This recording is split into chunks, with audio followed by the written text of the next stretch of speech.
Large d'1 kilomètre, cet îlet corallien bordé de récifs longe le bourg du Gosier, commune de l'archipel guadeloupéen dans la Caraïbe. L'oursin est un animal marin dont le squelette est constitué de carbonate de calcium, comme le bernard l'ermite. Le bernard l'ermite, appelé aussi souda, est un crustacé qui vit à proximité des mers dans un environnement humide car il doit mouiller régulièrement ses branchies. Il profite de la coquille externe d'autres espèces marines pour protéger son abdomen et il doit régulièrement changer de coquille.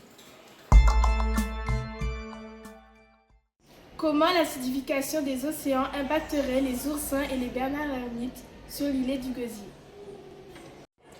Je pense que l'eau acide réagit avec le calcaire des coquilles. Je pense que l'acidité limite la croissance des coquilles. L'augmentation du CO2 dans l'atmosphère se traduit donc ensuite par une baisse du pH de l'ensemble des océans et c'est ce phénomène qu'on appelle l'acidification.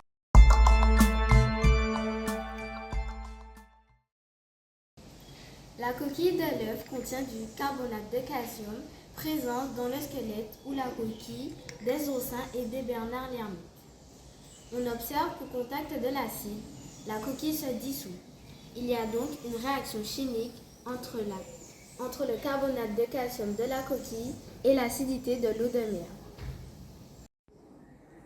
Alors, on va peser la coquille avant de la mettre dans l'acide. Elle pèse 2,7 g. Maintenant, on va tremper la coquille dans l'acide.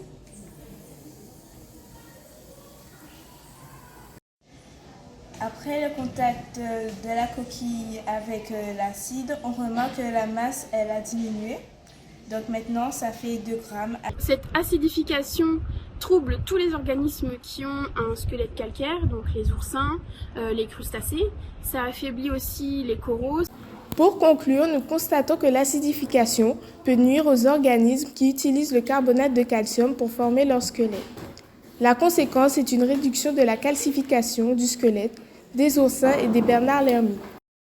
Pour limiter cette calcification, il faudrait diminuer les émissions de CO2 en réduisant le transport aérien, prendre moins souvent la voiture et privilégier les déplacements de courte distance à vélo.